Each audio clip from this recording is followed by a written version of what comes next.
پاکستان ان خوش نصیب ممالک میں شامل ہے جہاں بہتر حکمت عملی اپنانے کے لیے بہترین سیاستدان، قانون کی تشریح اور تفہیم کے لیے عمدہ قانون دان، علم و ہنر میں یکتا افراد، شعری میدان میں نایاب شاعر، صحافتی اقدار سے لبریز صحافی اور وطن کی حفاظت کے لیے دنیا کی بہترین فوج موجود ہے۔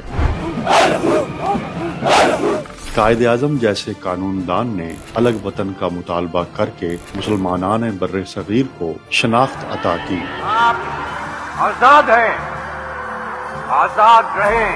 وطن کی محبت سے لبریز فوج نے سرحدوں کی شناخت ممکن بنائی اور ایک زیرک سیاستدان نے دنیا بھر کی مخالفت کے باوجود And I ask Pakistan to exercise restraint to avoid a perilous nuclear arms race. Is apparently prepared to offer some considerable incentives if Pakistan would just say no.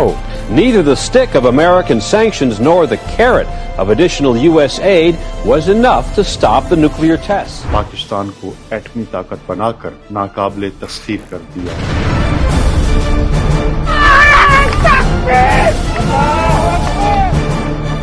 اب ہمارے ملک پر کوئی دشمن انشاءاللہ بزدلانہ ایٹمی شپون نہیں مانتا، اور اب اسی سیاستدان کی جماعت پاکستان کو مزید نکھارنے اور سنوارنے کا بیڑا اٹھائے ہوئے ہے۔ ٹاپ لائن ریسرچ نے پاکستانی معیشت کو استحکام کی طرف گامزن قرار دے دیا۔ اکنامک تھنک ٹینک کی تازہ رپورٹ کے مطابق مالی سال 2024-25 میں پاکستان کا مالی خسارہ 9 سال کی کم ترین سطح پر آ گیا۔ 20 مہینوں میں BSX کا 100 انڈیکس 125% بڑھ چکا ہے۔ پچھلے مالی سال پاکستان اسٹاک مارکیٹ نے 55.5% ڈالرائز پروفٹ دیا، جو دنیا بھر کی ایمرجنگ اکانومیز میں ایک ٹاپ پرفارمنگ مارکیٹ کا اعزاز تھا۔ دوسری جانب ہماری جانباز فوج نے ایک بار پھر مارکہ حق میں ثابت کر دیا کہ پاکستان ناقابل تسخیر طاقت ہے اور اس کی طرف اٹھنے والی ہر میلی آنکھ نکال لی جائے گی۔ پاکستان نے بھارت کے 2 نہیں، 3 نہیں، 4 نہیں بلکہ 5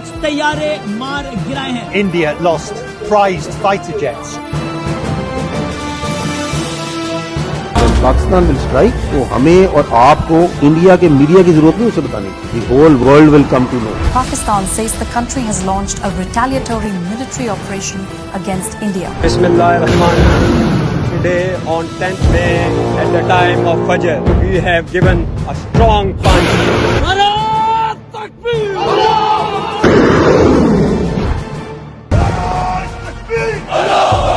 Pakistan responded with a relentless, a massive barrage of missiles and rockets. گھبراہٹ ایک تو لوگوں کی نظر آ رہی ہے کیونکہ تمام ایئر بیس دھوست ہوتے ہوئے نظر آ رہے ہیں، آگ کے گولے میں بدلے ہوئے نظر آ رہے ہیں۔ پٹھانکوٹ ایئر بیس سے حملہ ہویا، دوسرے پاس سے جموں ایئر بیس سے حملہ ہویا۔ انہوں نے ادھمپور میں کیا ہے، یہ کیا ہے، سری نگر کے پاس میں کیا ہے، ونتی پور میں۔ See, didn't the whole world hear and report? Because that's what we promised.